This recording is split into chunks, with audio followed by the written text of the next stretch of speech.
This guide is approved by the Viper. Hey guys, and welcome to another installment of Zero to Hero. This episode will be a little different to the previous three, as we won't actually be looking at a specific civilization, but instead we'll be looking at strategies for the Dark Age. I'll be adding these in every now and then, just to break things up from the normal Civ guides, and today we'll be looking at the Dark Age, how to start your game, and what you need to do in order to set yourself up for a Dark Age rush, Feudal Age rush, or a fast castle.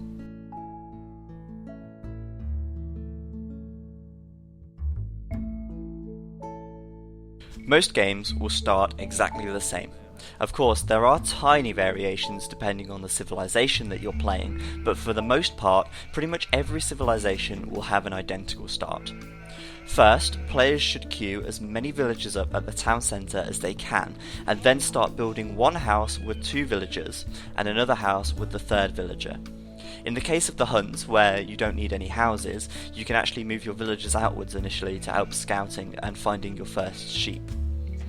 They should then move the scout towards the nearest sheep if they're visible. If you can't see your sheep initially, then start scouting in a circle around your town centre until you find the first group of 4. It's important to do this as quickly as possible so that you don't get population blocked and that you find your initial sheep very quickly. When placing the first 2 houses, also ensure that they're not directly next to the town centre, as this is obviously going to prevent you from placing farms there a bit later on. It's also really important that you build the houses as close to where the villagers start, so that the walking time to building the house is as little as possible. All these tiny savings of time add up overall to make a big difference over the course of the game. Once you've found your initial 4 sheep, you should send them back to the town centre. If you are quite confident and a little bit more confident about your micromanagement ability, then you can send 2 of the sheep that you found to explore the map and then only send 2 back to the town centre. When you get better at the game, you should definitely be scouting with sheep though. You should then continue to use your scout to find the remaining 4 sheep, 2 boar, your large gold pile, your small gold pile, your large stone pile, and your closest forest, as well as the deer patch, which is bound to be fairly close by. Once you've found all of those things, you could then go and proceed to move your scouts to the enemy base and find out where they are on the map. At the town centre, you should begin with setting your first 6 villagers to gather the sheep. This ensures that you have enough food income to sustain villager production without the town centre actually going idle. You should use the hotkey H, which will jump to the town centre whenever you hear the villager created sound.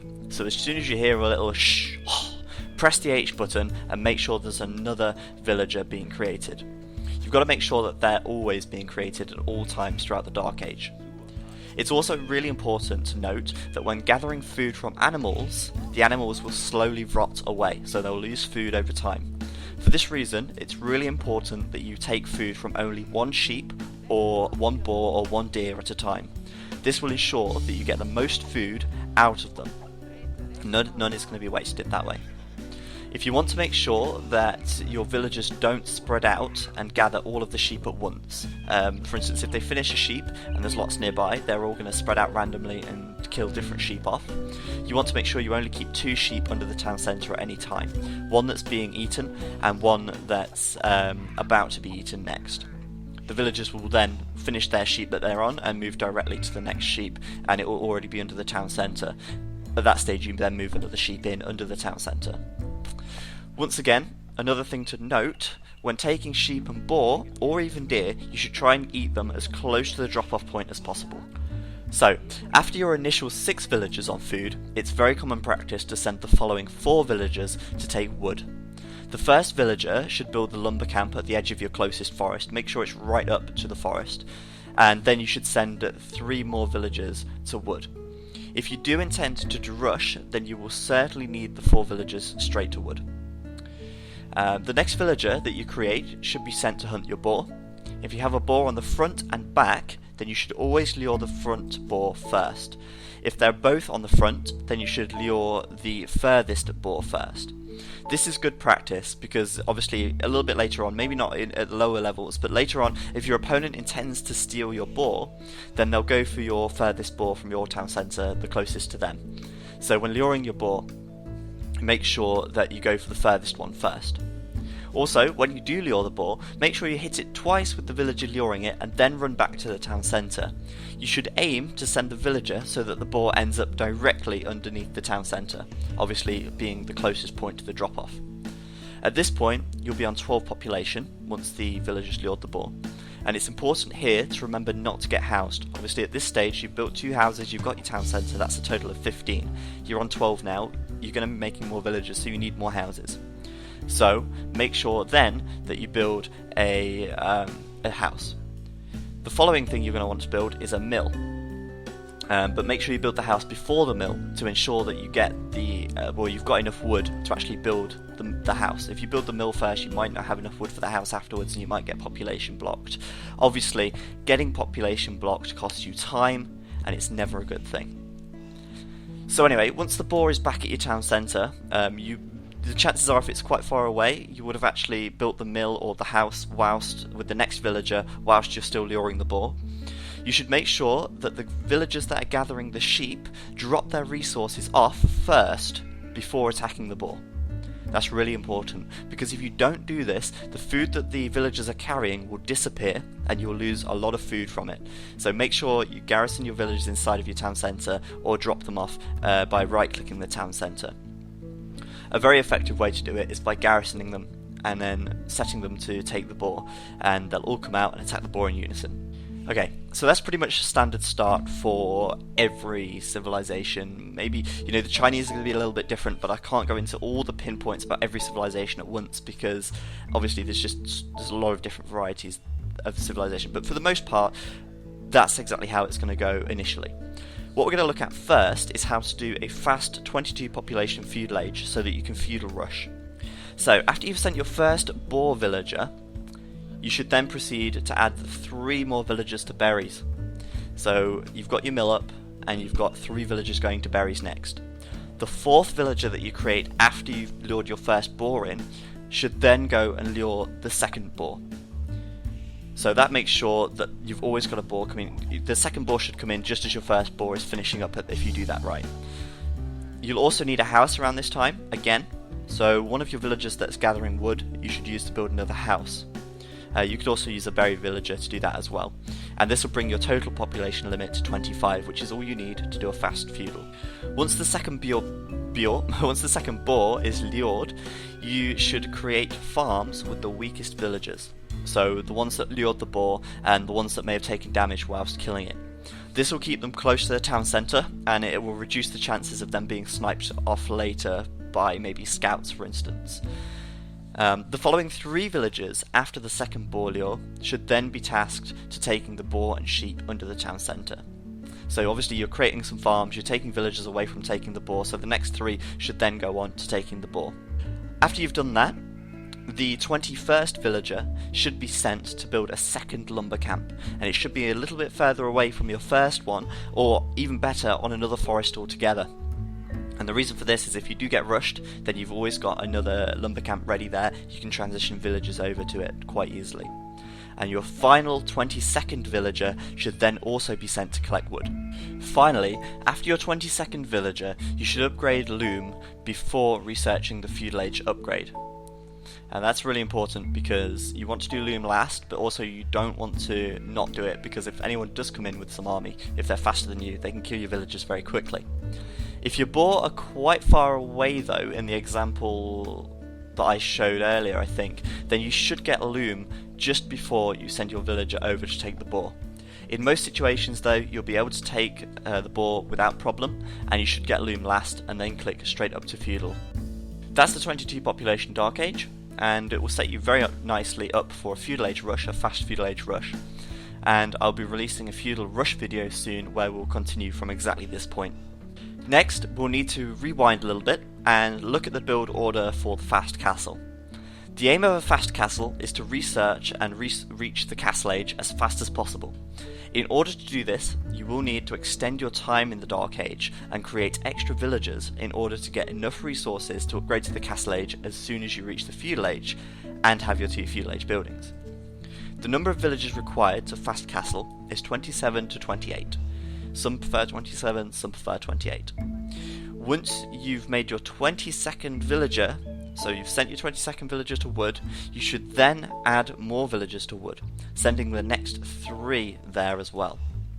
You should also take deer with 4 of your villagers gathering food, and if the deer are far away, make a second mill on the deer, it's certainly worth it.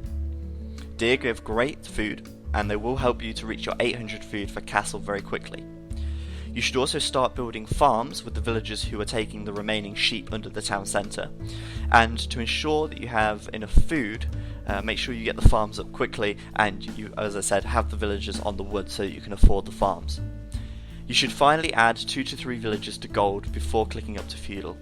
Once you reach the feudal age, you should be very close to a requirement of 800 food and 200 gold. And then all you need is the blacksmith and the market and you can click up straight away.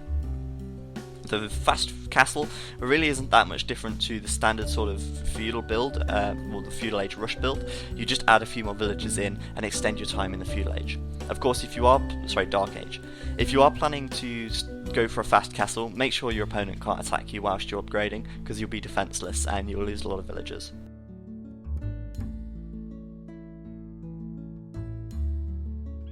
Finally, on the Dark Age rush, followed by the fast castle. Usually, players who rush will advance to the castle age pretty quickly as well, and they'll delay their feudal time because they're making the militia, which costs 60 food and 20 gold, of course. And then they'll click up to the feudal age on 27 to 28 villagers, so around 30 or 31 population, just like in a fast castle. Once Loom is researched, you'll only have 50 gold remaining though. So this is why players who drush with a 3 militia drush will send 1 villager to take 10 gold from the nearest gold camp, allowing them to make the final militia and complete the 3 militia drush. Couple the militia with your scout and you'll be able to raid your opponent's wood, and if they don't have loom, you'll probably be able to pick off quite a few villagers quite easily too. The strategy works very well against lower level players who may not know how to deal with a Dark Age rush. It's very similar to a standard build, only you will have to build a barracks at around 6 minutes and add an extra villager, so a total of 5, to wood a little earlier on. And that's so you can afford to make all the buildings that you'll need during the Dark Age. The best thing about a drush though is that you don't always have to follow it with a fast castle.